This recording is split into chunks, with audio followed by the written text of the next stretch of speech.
Hi guys, welcome back. Today we're going to be installing this clutch. This is a 780 Comet, possibly clone, from Go Power Sports with the beefy backing plate. It's kind of an all-in-one unit that I thought looked pretty similar to what we already have going on, so hopefully the swap won't be too terrible, even though there's going to be a little bit of fabrication with the jack shaft. Hopefully it goes on there all well enough and should hold the horsepower now for sure, for fully built if we wanted to. But yeah, I think we're gonna do a couple of tests with the old clutch to see what kind of time frame what kind of improvements we can gain on.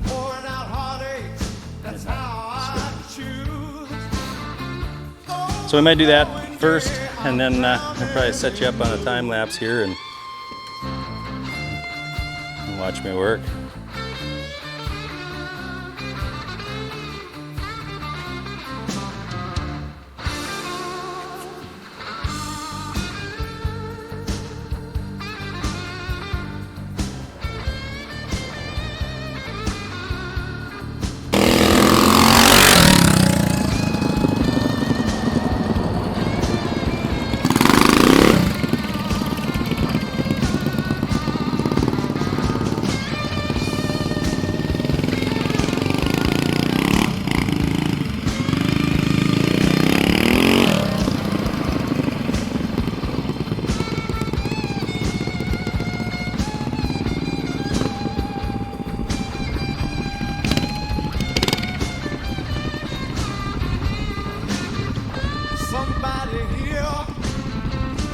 My plea, my soul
Hey, welcome back.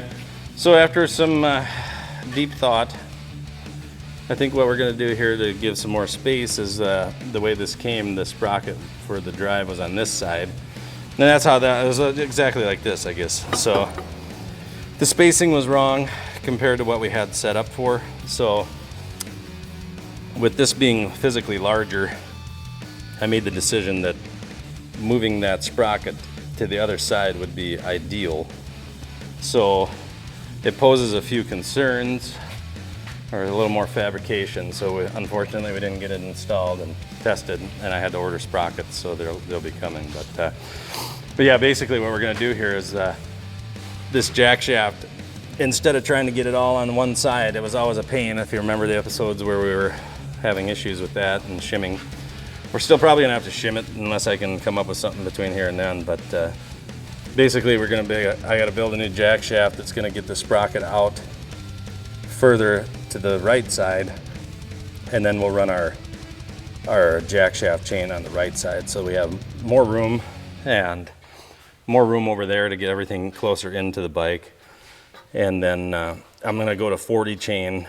That's a 420 chain. This is 35, and I never liked the 35. It just seems light. It held the power, but we're gonna go bigger because it's. You want rock crusher chain? Yeah, we want something this 35 chain is already just completely destroyed. Like, it's like what, 2 races? Not even. I think this was new after the first race. So like, I don't know. It just seems like chain probably shouldn't do that. No, chain shouldn't do that. So we'll go with 420. This is a good heavy duty chain that we won. I think we got a whole nother pack somewhere we won from Tough Mudder. So, but I could not find, the smallest I could find in a 3/4 diameter was a 12 tooth, and that's pretty big. And the sprocket that I'm gonna put there, and we needed to go up more top speed, so it's gonna work out pretty good, I think. But I think it was like a 51 tooth, so it's like an inch smaller diameter, so it's only about a 1/2 inch on each side, you know. So we'll see, but I think that'll be perfect. I did order 2 12-inch 40 sprockets and 1 10-tooth 40 sprocket. That way, if it is too high or too low, it won't be too low, but if it's too high, we can put the 10 on the top and the 12 on the bottom and speed it up some, like a little quick change on this side, you know. So hopefully, I don't know, hopefully I measured and they're gonna be like really close to each other because they're about 2 inches in diameter. So the chain is gonna be tiny and the sprockets are gonna be really close together. But that's the way it has to be because all this stuff is 3/4. On my bike, I'm running a 5/8 jack shaft because it's, you know, not a big block. I think the big block, bigger is better. Like it comes, the jack shaft they sell, it's all 3/4, so. And obviously, I put 3/4 here because I knew that it would be under more duress. But, so yeah, that's the plan. So the sprockets are coming, and I'm gonna have to figure out, I'm pretty sure we have some 3/4 cold rolls or stress proof, but the hard part is gonna be threading them because I had a hell of a time threading this one, if I remember right, so. But this jack shaft we won't have to rebuild. I'll just cut it off, but I'll have to put the threads further in, obviously. And I think we should probably go with lock nuts. Even though this will work too, I guess, with the pin. But if I can get a lock nut, I think I'm gonna try to get a fine thread lock nut instead of this. This works, but I think a lock would be better. But so yeah, that's the plan. That's where we come out. So when we're done, we should be guaranteed traction on the clutch, and we should be a lot better off with our chains. We have to stud the tire. Yeah. It's just gonna spin. This tire looks like she's already seen some usage. Look at those. 2 races. 2 races. Yeah. 2 burnouts. Wow. Mm-hmm. Those used to be square. They did. Yeah, it's gonna be a serious unit. I think I'm gonna machine I should have a piece of pipe over there that's thick wall that I can essentially just move the bearing out to the edge.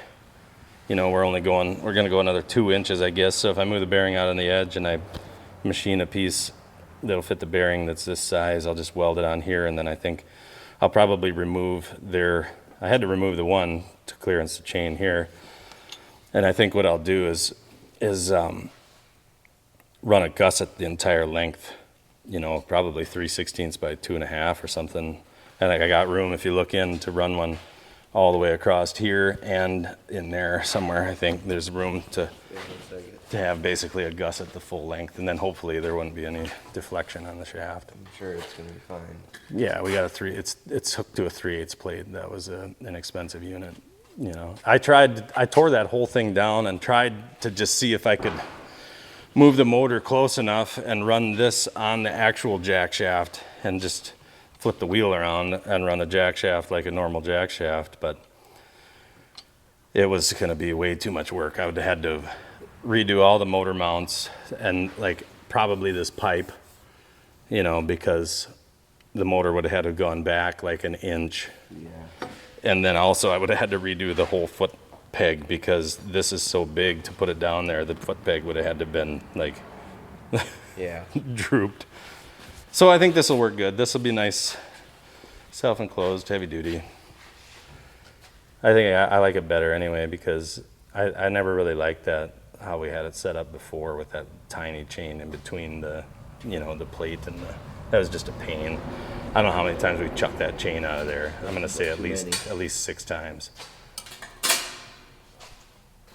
I remember this chain used to get really hot. Oh yeah. Yeah. It wasn't ideal. It worked. It did what it needed to do. Yeah, until the clutch started slipping. Yeah. This is a big clutch, and it does really slip. Quite a lot. Yeah. I'm hoping with the new setup that our gearing is going to be okay because with it being bigger around, I don't know. I didn't sit and do the math on that, but I think it's going to be fine because we already got a CVT going.